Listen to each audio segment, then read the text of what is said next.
Hello guys! Mag-unbox tayo ngayon ng aking first ever pickleball paddle. Alam nyo bang sobrang tagal netong dumating sa akin? So in-order ko siya mga June 24 and supposedly darating siya ng June 29 to July 2. Kaya nga lang ngayon lang siya dumating kasi nga sobrang tagal niya sa custom and dahil din sa bagyong Inday. So ngayon, ayan, excited na ako. Alam nyo, nag-worry ako kanina.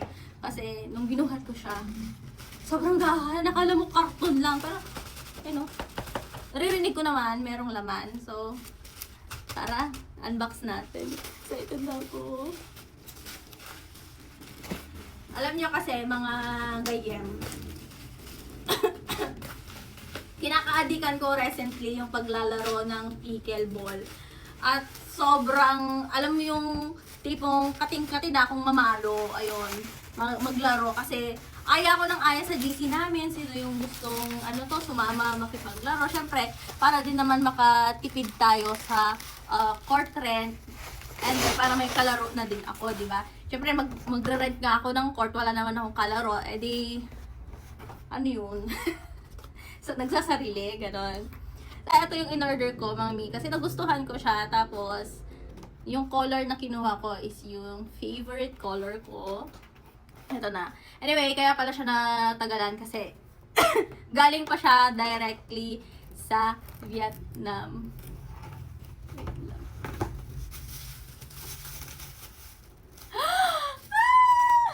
So, meron siyang kasama. Ay, meron pala siyang kasamang kwan. Ano to, yung age tape. Hindi na lang sana pala ako nag-order. Ang mahal ng age tape. Tapos maganda, kasi nakikita ko maganda yung review pag ganito. Maganda siya, hindi daw sumasama yung paint. Yung sabi. Ito na. Oh, may nahulog. Saan yung nahulog? Eto, may kasama din siyang grip tape. Anyway, bumili pala ako ng grip tape na color green. Papakita ko sa inyo. Ito nga pala yung mga pinagbibili ko. Bumili na ako ng pickleball ball. Tapos, yung training, yung may bola siya. Tapos, eto, kung gusto mong mag-practice na maglaro. And, if wala kang kalaro. Diba? Tapos, eto yung grip tape na binili ko. Green, mint green, para match-match siya. And, ito na. Ito na.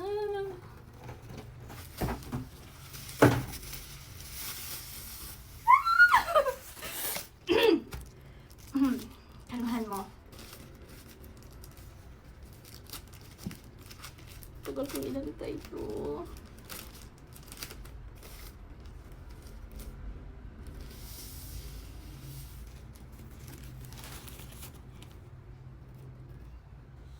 Wow, my first ever pickleball paddle. Kinikilig ako, promise. Tignan nyo nga naman yan. Oh.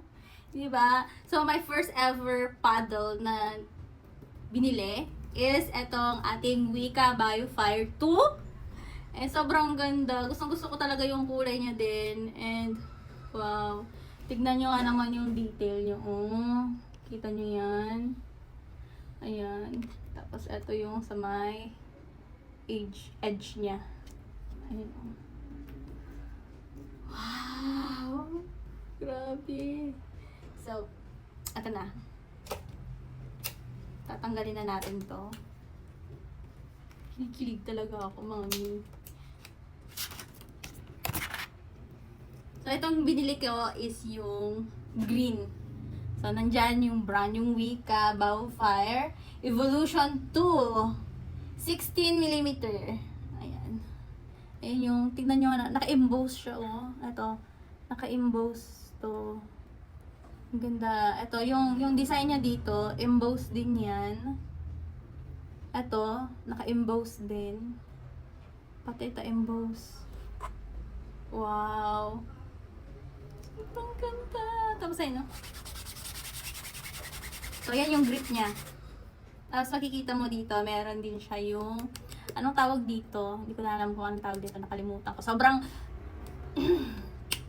ayan. Tapos, meron na din pala yung kanya, yung, yung ring. Bumili pa naman ako ng ring na kulay black. Excited na ako.